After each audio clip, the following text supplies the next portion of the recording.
Sa nakaraang kwento natin ay nagawa ng may palabas ni Yonwoo ang dragon mula sa loob ng itlog at pagkalabas ng dragon sinabi naman ito kay Yonwoo na hinihintay niya lamang ito na tawagin siya ulit.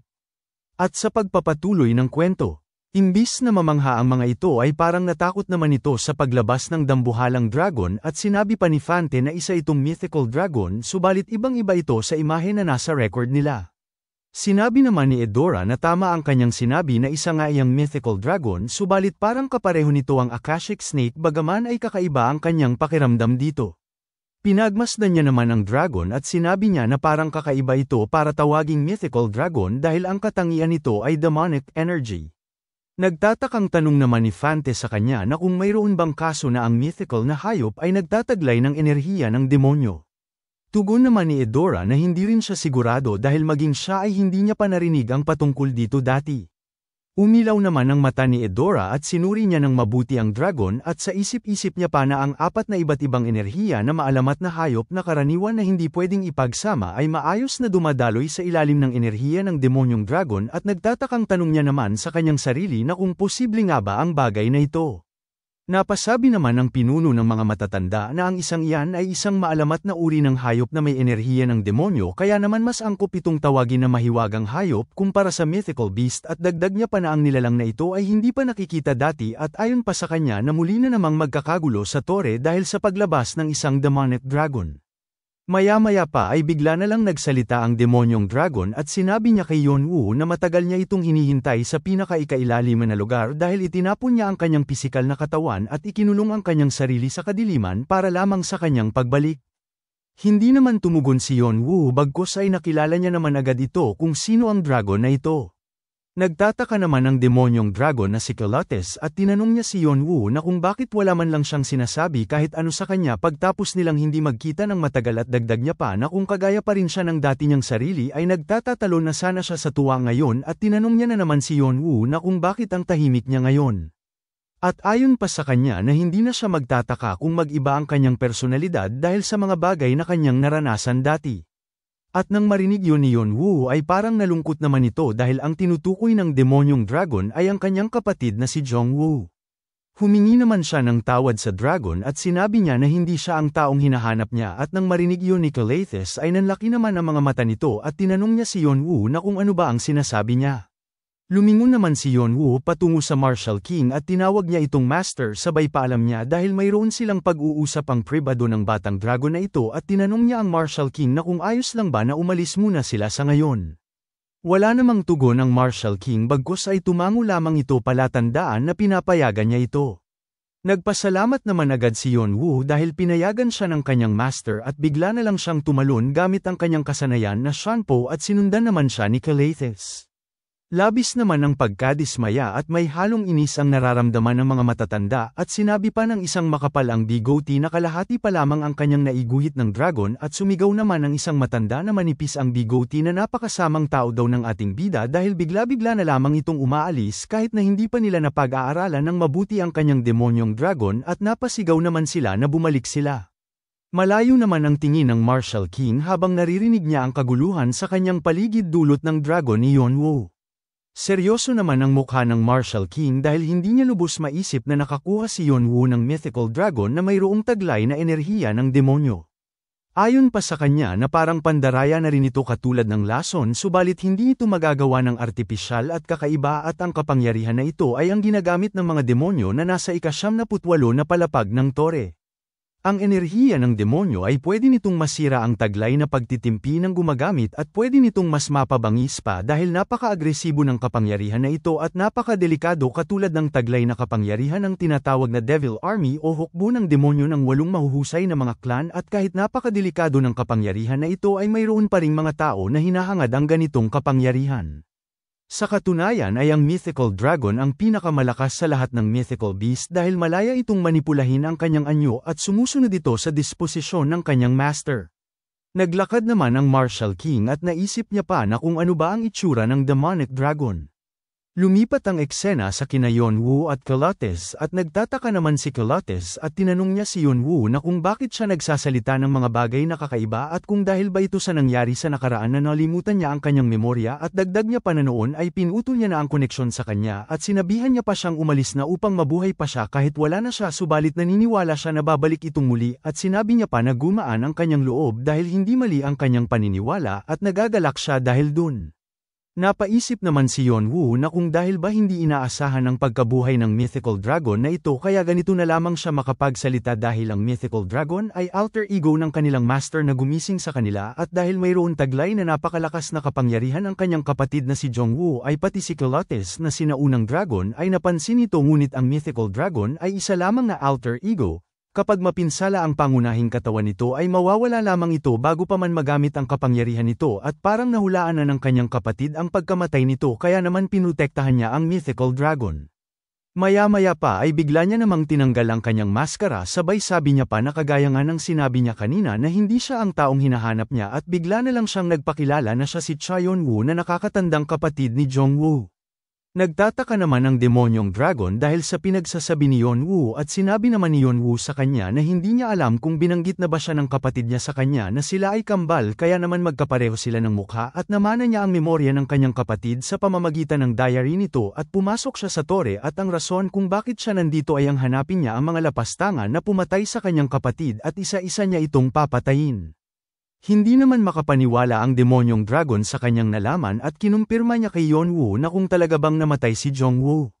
Sinabi naman ni Yeonwoo sa kanya na totoo ang kanyang sinabi at napapikit na lamang siya at naisip niya na akala ng mythical dragon na ito na siya si Jongwoo at natitiyak niya naman na mahihirapan itong tanggapin ang kasalukuyang sitwasyon at bigla naman siyang bumaba sabay sabi niya sa demonyong dragon na mukhang kailangan pa nitong mag-isip kaya naman bibigyan niya ito ng oras para makapag-isip.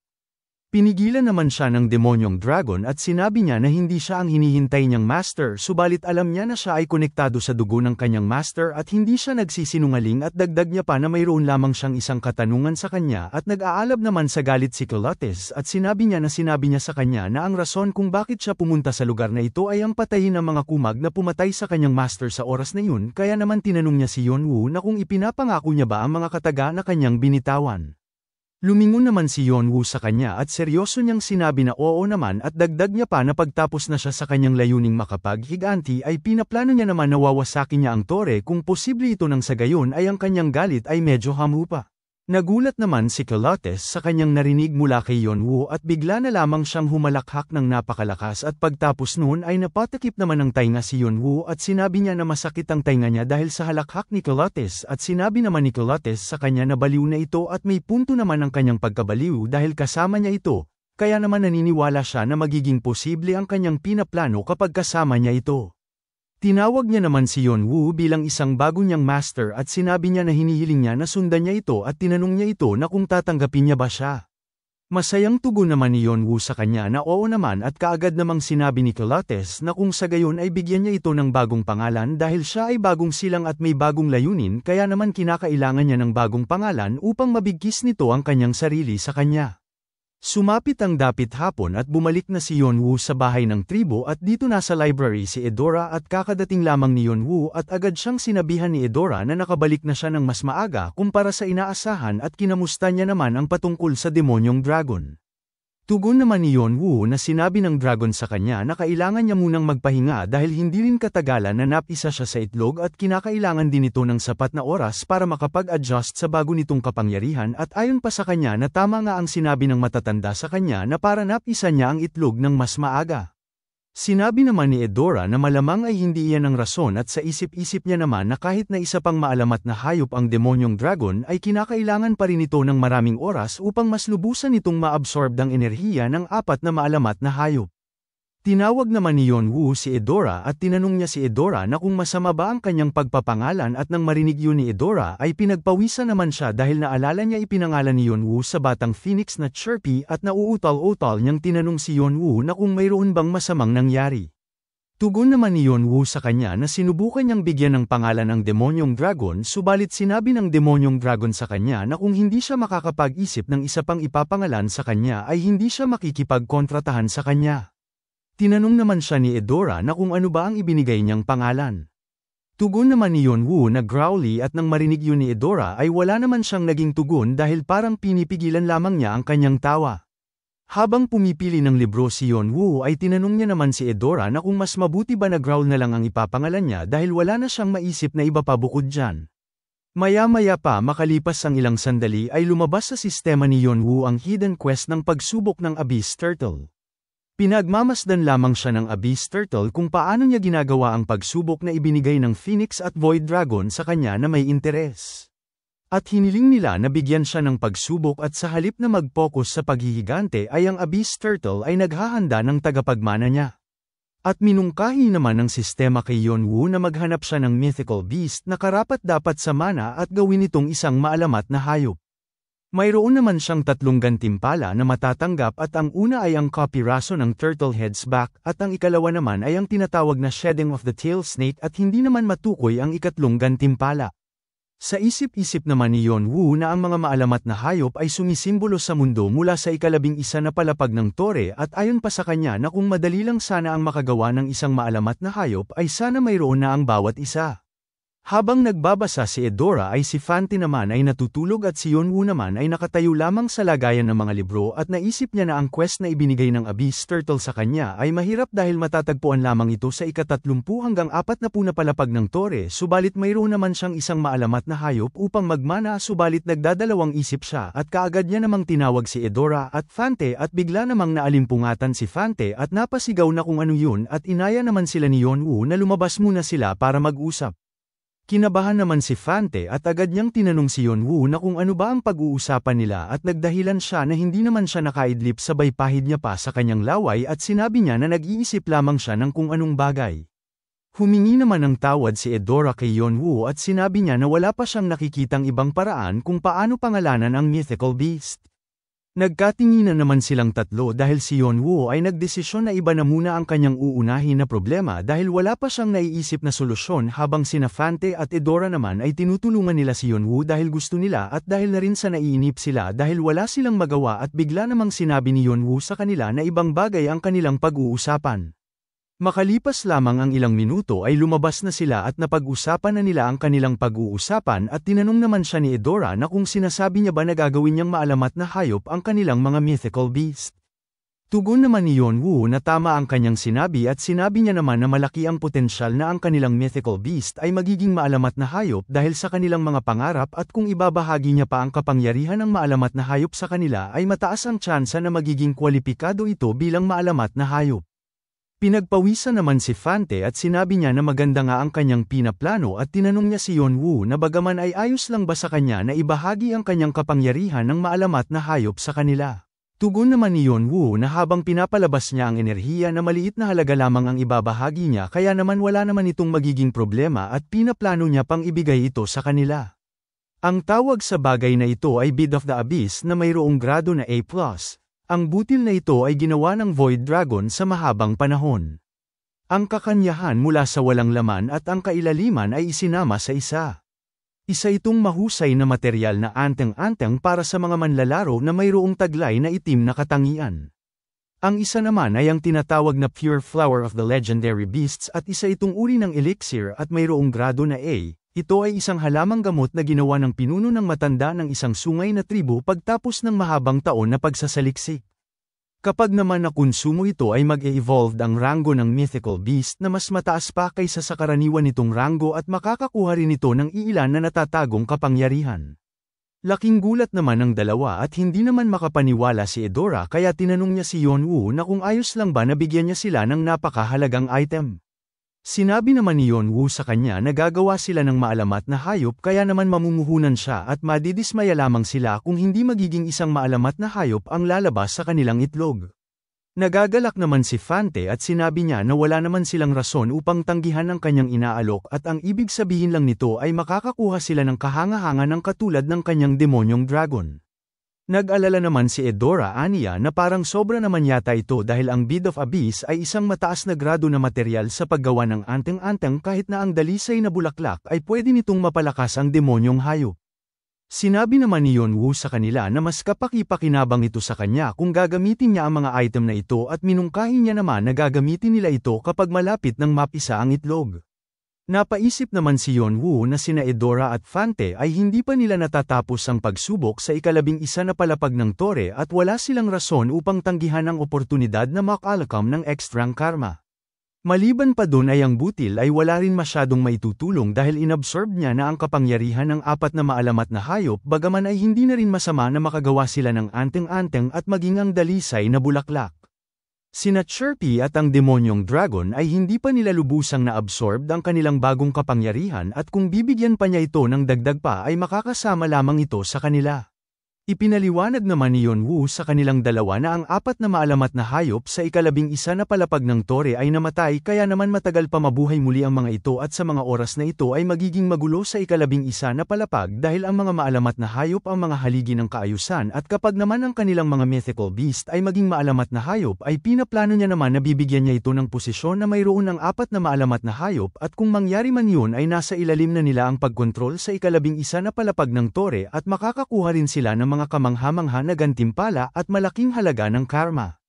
Nagagalak naman sina Fante at Eudora at pinasalamatan nila ito subalit sinabi naman ni Yeonwoo na huwag na silang magpasalamat dahil ginagamit niya lang ang mga ito upang matapos niya ng mas madali ang kanyang quest. Nagtinginan naman ang magkapatid at masaya silang dalawa habang sinasabi ni Fante na nagtataka lang siya na kung ilan ba na karma ang kanilang malilikom kung matatapos nila ang pagsubok sa ika-11 na palapag ng tore kasama ang maalamat na hayop. Sinabi naman ni Eudora na mas nagtataka siya kung ano ang magiging reaksyon ng mga matatanda patungkol dito at kung malalaman nila ito ay mas masasabik sila dahil mayroon na naman silang bagong pag-aaralan.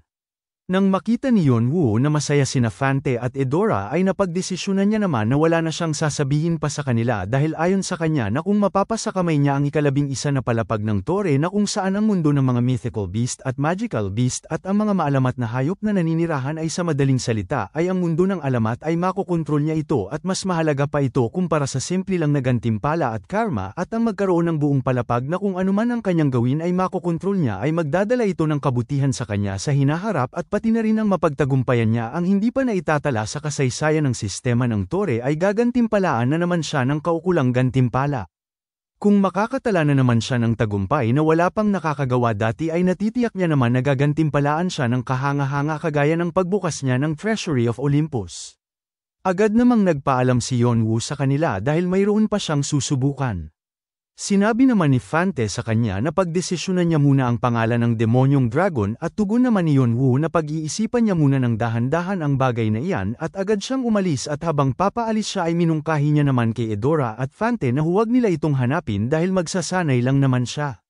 Sinabi naman ni Fante habang pinagmamasdan nilang dalawa na papaalis si Yeonwoo na kung iisipin lang nila na ang kanilang kuya ay abalang tao palagi at sinang-ayunan naman siya ni Eudora at sinabi niya na malapit na ring gumabi at dagdag niya pa na sana ay kumain man lang ito bago umalis.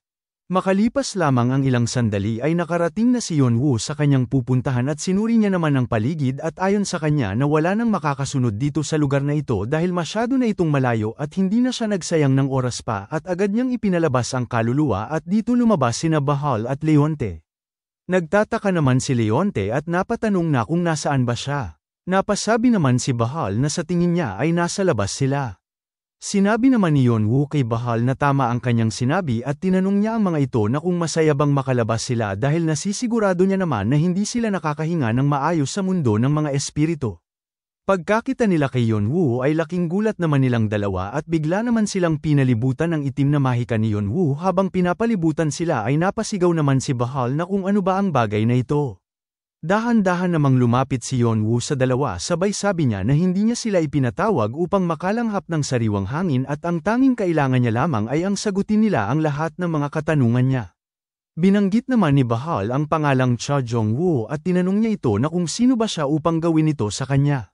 Nang marinig ni Leonte ang pangalang Cha Jong-woo ay bahagyang napaisip naman siya habang si Bahal naman ay nagmamatigas pa at tinanong niya si Yeonwoo na kung inaakala niya bang mapipigilan niya ito dahil lang sa bagay na ito at magsasalita pa sana siya subalit bigla na lang siyang pinalibutan ng mahika ni Yeonwoo sabay sabi niya pa na napakadaldal niya at maya-maya pa ay bigla na lamang napasigaw si Bahal dahil sa sakit na kanyang nararamdaman.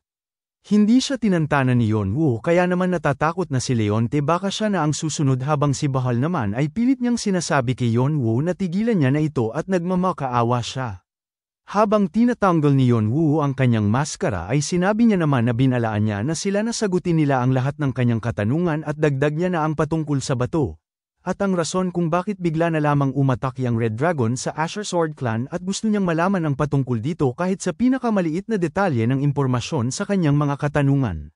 Nang makita ni Leonte ang mukha ni Yeonwoo ay namutla naman ito dahil ayon sa kanya na imposible itong mangyari dahil nasisigurado niya na patay na ito dahil siya ang isang sumaksak sa puso nito at tiningnan niya naman si Yeonwoo at tinanong niya ito na kung paano ba siya nandito. Habang nahihirapan si Bahal ay sinigawan niya naman si Yeonwoo at kinumpirma niya na hindi siya si Cha Jong-woo at dagdag niya na magkatulad nga sila ng mukha subalit iba siyang tao at tinanong niya ito na kung sino ba talaga siya. Tugon naman ni Yeonwoo na sinabihan niya na sila kanina na sagutin nila ang kanyang mga katanungan at bigla niya namang pinalibutan ulit si Bahal ng kanyang mahika upang atakihin ito ngunit biglang nagsalita si Bahal na teka muna at hindi naman nakinig si Yeonwoo sa kanya at agad niya itong inataki gamit ang kanyang mahika habang si Bahal ay nagmamakaawa na tigilan niya na ang pag-atake sa kanya at paulit-ulit niyang sinabi na tumigil na siya habang si Leonte naman ay nanginginig na pinapakinggan na nagmamakaawa si Bahal. Hindi naman nakinig si Yeonwoo sa pagmamakaawa ni Bahal sa kanya kaya naman nilapitan niya si Leonte at habang papalapit si Yeonwoo sa kanya ay bakas naman sa kanyang mukha ang takot at bigla namang nagsalita si Yeonwoo at tinawag niya si Leonte sabay sabi niya na mas may alam siya kumpara kay Bahal. Makalipas ang ilang minuto sinagot na ni Leonte ang katanungan ni Yeonwoo at dito nagmamakaawa siya kay Yeonwoo at ayon sa kanya na sinabi niya na ang lahat ng kanyang nalalaman kaya naman minungkahi niya na patayin niya na lang siya. Kinumpirma naman ni Yeonwoo na kung sinasabi niya ba na ang bagay na kanyang ginawa ay ang tinatawag na Stone of the Sage. Ang Stone of the Sage ay isang mahiwagang kagamitan na ninanais ng bawat manlalaro na umaakyat sa tore dahil nagbibigay ito ng walang hanggang kapangyarihan at tila ba ay pwede nitong makapagdulot ng himala. Ang Stone of the Sage ay sabi-sabi lamang subalit wala pang nakakakita nito o nakakagawa.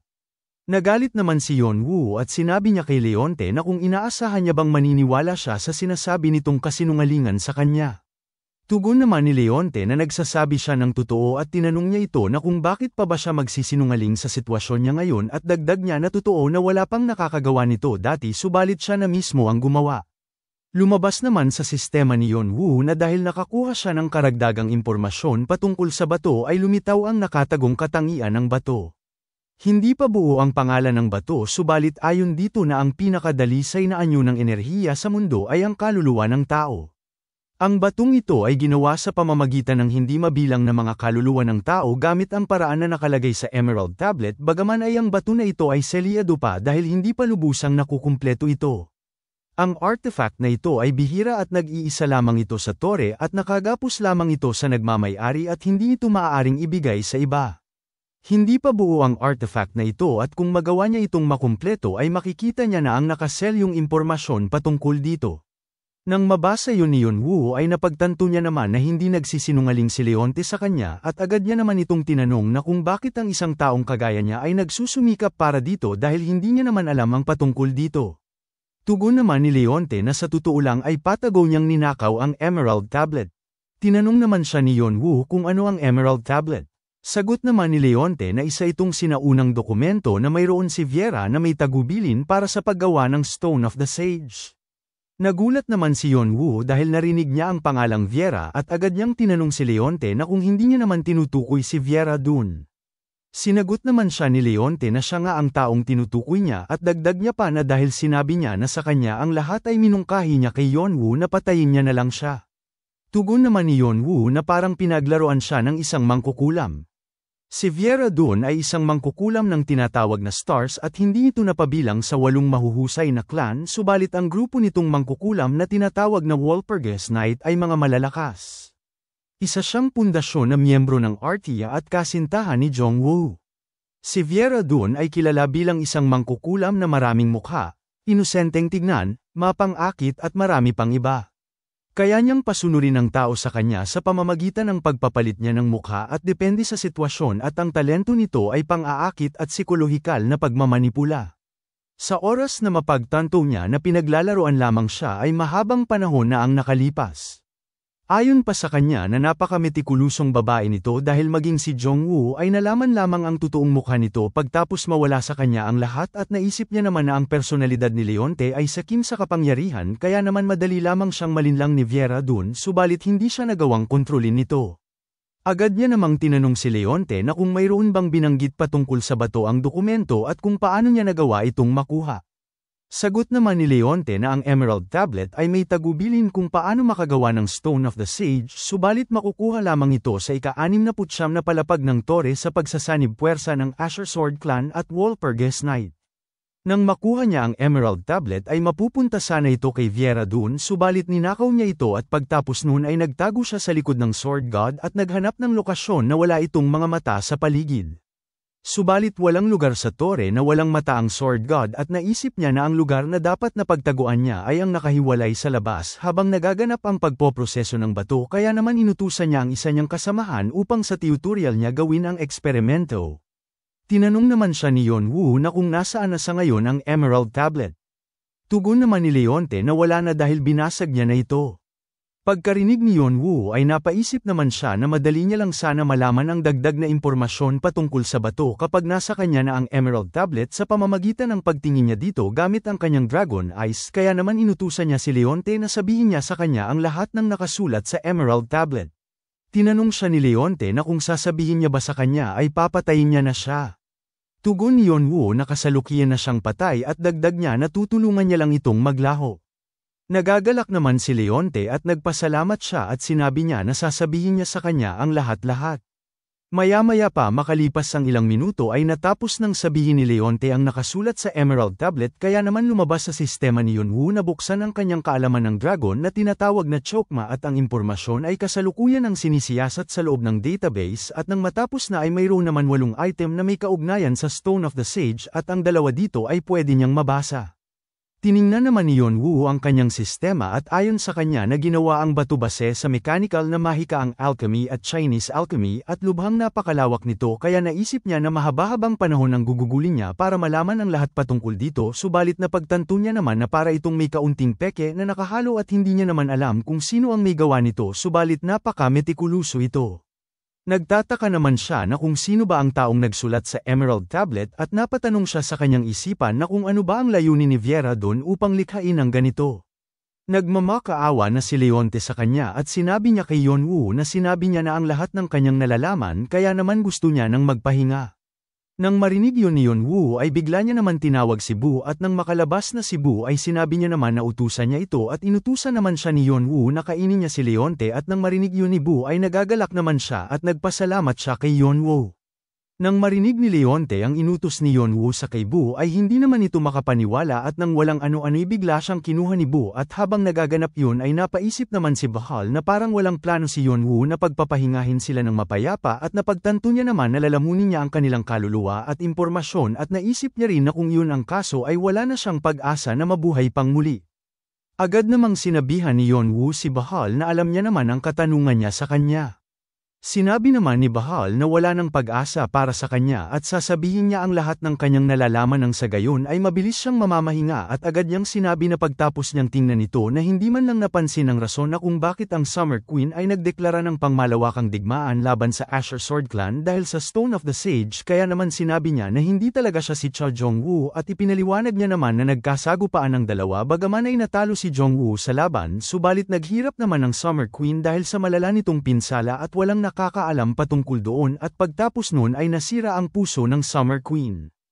Hindi naman inaasahan ni Yeonwoo ang impormasyon na kanyang nalaman. Ipinaliwanag naman ni Bahal na ang puso ng dragon ay hindi lamang nito ginagampanan ang tungkulin bilang isang karaniwang puso dahil ito ang pinagmumulan ng mana at kapangyarihan nito kaya nagagawang manatili ng dragon bilang isang pinakamahusay na nilalang na nabubuhay subalit labis ang galit nito kaya siya nagdeklara ng digmaan kahit na nasa estado na ng pagkabasag ang puso nitong dragon at ang lahat ng yun ay para lamang sa pagkuha ng bato upang maibalik sa dati ang puso nitong dragon. Ayon pa sa kanya na nabigo nga siya subalit ang katotohanan na wala nga talaga kay Leonte ang bato kaya ang ibig sabihin lang noon ay tinatahulan nila ang maling puno.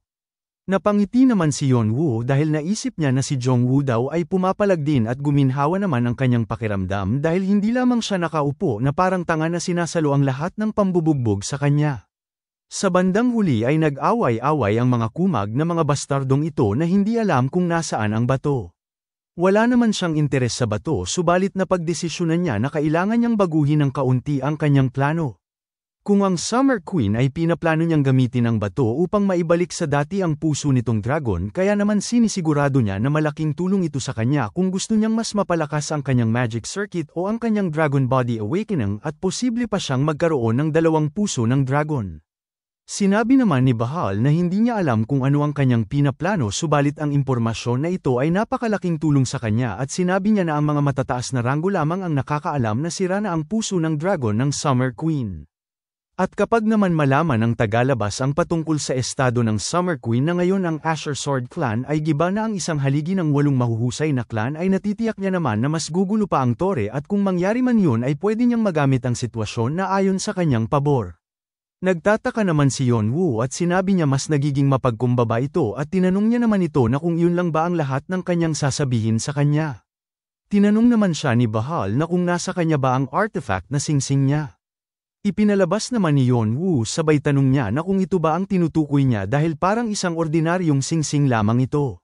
Tugon naman ni Bahal na hindi siya makapaniwala na nasa kanya ang kanyang singsing at parang nasa kanyang tabi pa rin ang swerte at kung titignan niya ang loob na bahagi ng singsing ay makikita niya ang kakaibang pattern na nakaukit dito at minungkahi niya na subukan niyang ituon ang kanyang mahika sa pattern at sinunod naman yun ni Yeonwoo at pagtapos noon ay bigla na lang lumiwanag ng nakakasilaw ang singsing at kahit na maliit lamang ito ay sobrang lakas naman na liwanag na nililikha nito at nang makita yun ni Yeonwoo ay nagulat naman siya at maya-maya pa ay bigla na lang siya napunta sa malaking lugar na tila ba ay isa itong palasyo at nang makapasok na siya ay lumabas naman sa kanyang sistema na ang singsing na ito ay tinatawag na Key of Intrinian na ang kategorya ay accessory na mayroong grado na A at 2+. Ang singsing na ito ay isang susi na tanging makakabukas ng isang Intrinian. Ang Intrinian ay isang imbakan na silid na ginawa ng Summer Queen para sa kanyang sarili at mayroon itong napakalaking espasyo. Konektado ito sa isipan ng gumagamit, at kung mayroon mang item na gusto ng gumagamit ay automatic itong mapupunta sa subspace kahit na hindi siya pupunta dito. Walang limitasyon ang imbakan na silid na dahil ito ay isang subspace object at mas madali itong dalhin dahil halos wala itong bigat.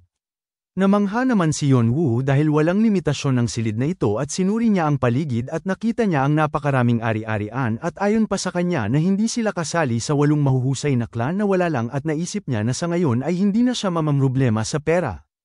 Agad naman niyang nilibat ang lugar dahil nakita niya ang mga ari-arian ng Red Dragon at habang sinusuri niya ito ay parang wala namang katapusan ang espasyo na ito dahil sa sobrang laki nito. Maya-maya pa ay bigla na lang siyang natigilan dahil nakita niya ang isang silid na maraming pintuan at napatanong sa kanyang sarili na kung mayroon ba ditong imbakan para sa mahika. Habang tinitingnan ni Yeonwoo ang mga pintuan ay naisip niya na sinlaki nito ang archives ng isang sungay na tribo. Mayroon namang isang pinto ang nakaagaw ng kanyang pansin at nagtataka siya kung ano ang nasa loob nito. Agara naman siyang pumasok sa pintuan na kanyang gusto at pagkapasok niya ay nanlaki naman ang kanyang mga mata dahil nakita niya ang mga materyal sa kanyang harapan. Habang pinagmamasdan niya ang mga ito ayon sa kanya na ang mga materyales na ito ay mahirap makuha subalit ang mga ito ay kailangan sa paggawa ng bato.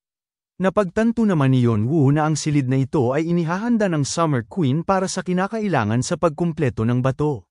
Napaisip naman si Yeonwoo na binigyan siya ng Summer Queen ng napakagandang regalo.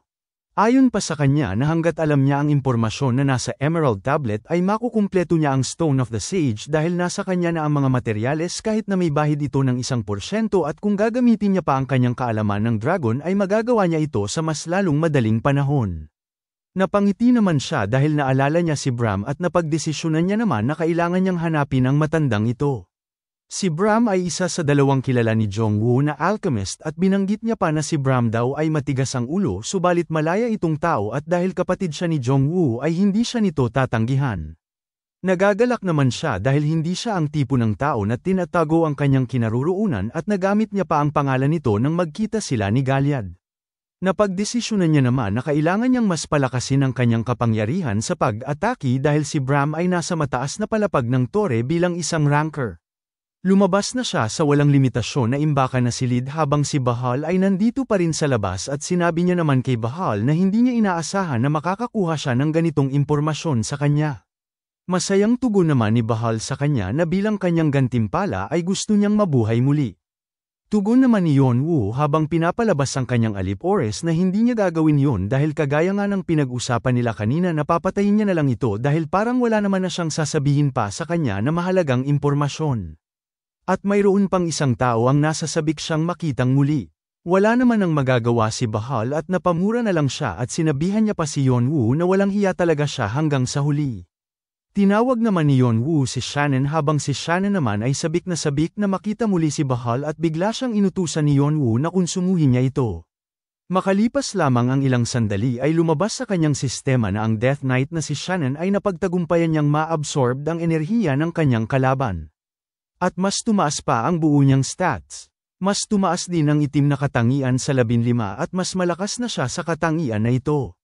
Nakakuha naman ng panibagong kasanayan si Shannon na tinatawag na Volcano. At bigla na lang umapoy ang katawan ni Shannon pagkakuha niya ng bago niyang kasanayan at habang pinagmamasdan niya si Shannon ay sa isip-isip niya naman na napakaswerte nito dahil nakuha niya ang signature skill ni Bahal at dahil dito ay mas mapapataas niya na ang ranggo ni na Shannon at Boo.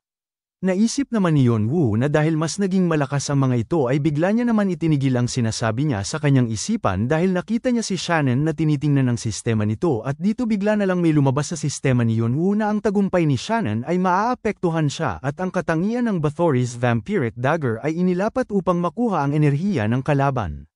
At nagawa niyang makuha ang kasanayan. Ang kanyang nakuhang kasanayan ay ang ika-41 na tinatawag na Fire Rain at laking gulat naman ni Yeonwoo dahil hindi niya inaasahan ito at naalala niya na ang paglamon niya ng kakanyahan ni Bahal sa pamamagitan ng kanyang Bathory's Vampiric Dagger kaya naman nagtataka siya kung bakit siya naaapektuhan nito. Ang Fire Rain o ulan ng apoy ay signature skill ni Bahal. Nagpapaulan ito ng mga naipong enerhiya ng apoy at dahil sa bilis at lakas ng skill na ito ay hindi na makakagalaw ang mga kalaban kapag nataman nito. Hindi pa ito pwedeng magamit dahil mababa pa ang kahusayan nito at malaking halaga ng mahika ang kinakailangan upang magamit ito. Ang isa sa dalawang kakayahan ng Fire Rain ay ang tinatawag na Thunder Mark at ang kakayahan nito ay nakadepende sa dami ng mahika na ginamit kaya naman kung madami ang mahika na ginamit ay mas titindi ang pag-ulan ng apoy at kaya nitong basagin ang depensa at pipilitin ang kalaban sa kalituhan.